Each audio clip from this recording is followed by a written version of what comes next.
All right, St. Louis, good morning. I'm not going to stay long, but I'm going to take a few minutes to tell you what's in my thinking this morning. We've had life expectancies of 60 to 80. We don't normally exceed 110, 120 years, but what we must begin to understand is years as we perceive years are really not what we perceive them to be. I want you to think for a second. I want you to just grab your cup of coffee. I'm going to take a few minutes and I want you to just go deeper in thought.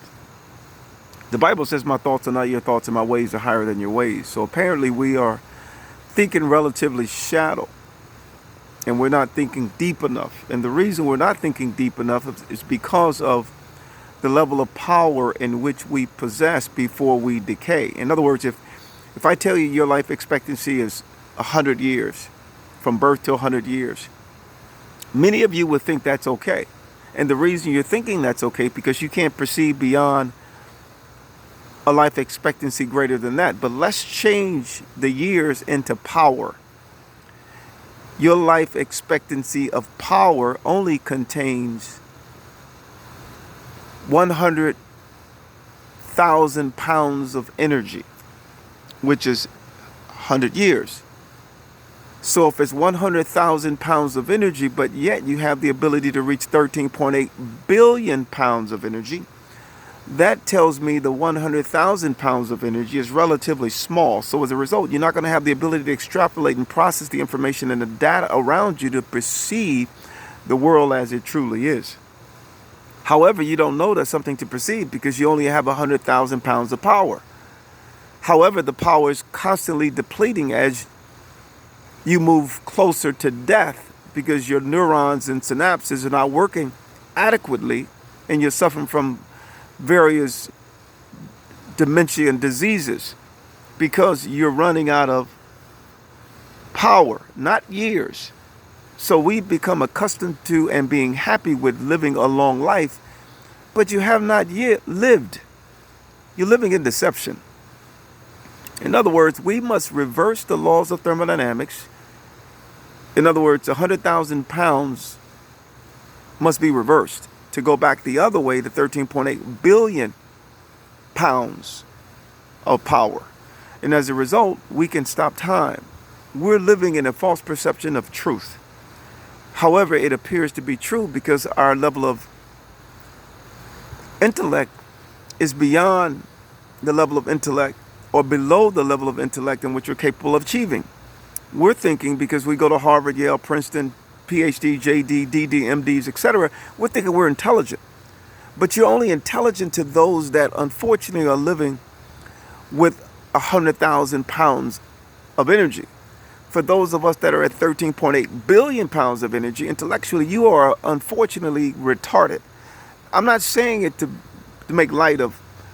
I'm saying it because if we don't change our perception of truth and go back the other way and stop time, we're not going to be able to sustain life.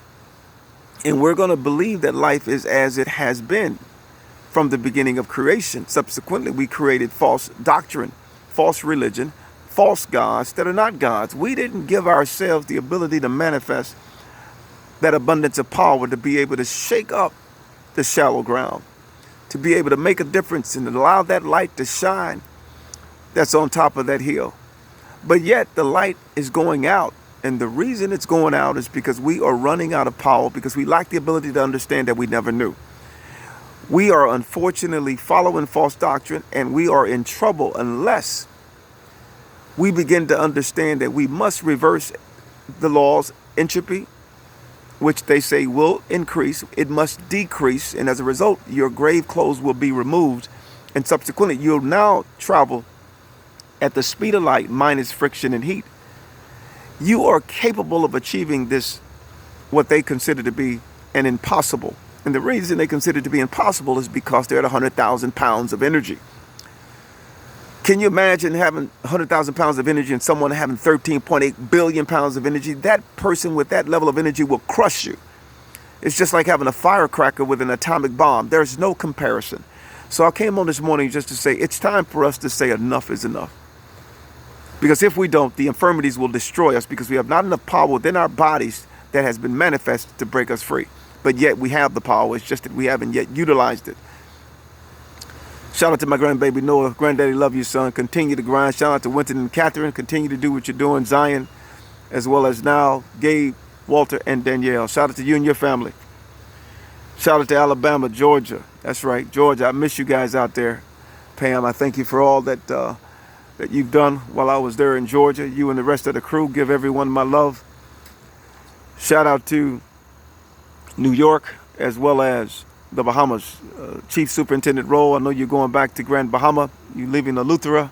I'm proud of you, brother. You're doing an exceptional job. Blessings to you and your family. Shout out to you, Mel. I haven't talked to you in a long time, girl. Continue to grind. Shout out to St. Louis, my favorite place, Florida, as well as Chi-Town. Tanya is in the house. Continue to shine, Tanya. Let that light shine, girl. Tell Monty I said hello. Shout out to Virginia. Nikki, keep grinding, girl. We got much work to do, and we shall get it done. May God bless you all. And remember that we must reverse the laws of thermodynamics, and that's entropy, and go back the other way. And subsequently, we'll be in a different reality, and we'll be able to take this world and literally bring it back into the state in which it's supposed to be. God bless.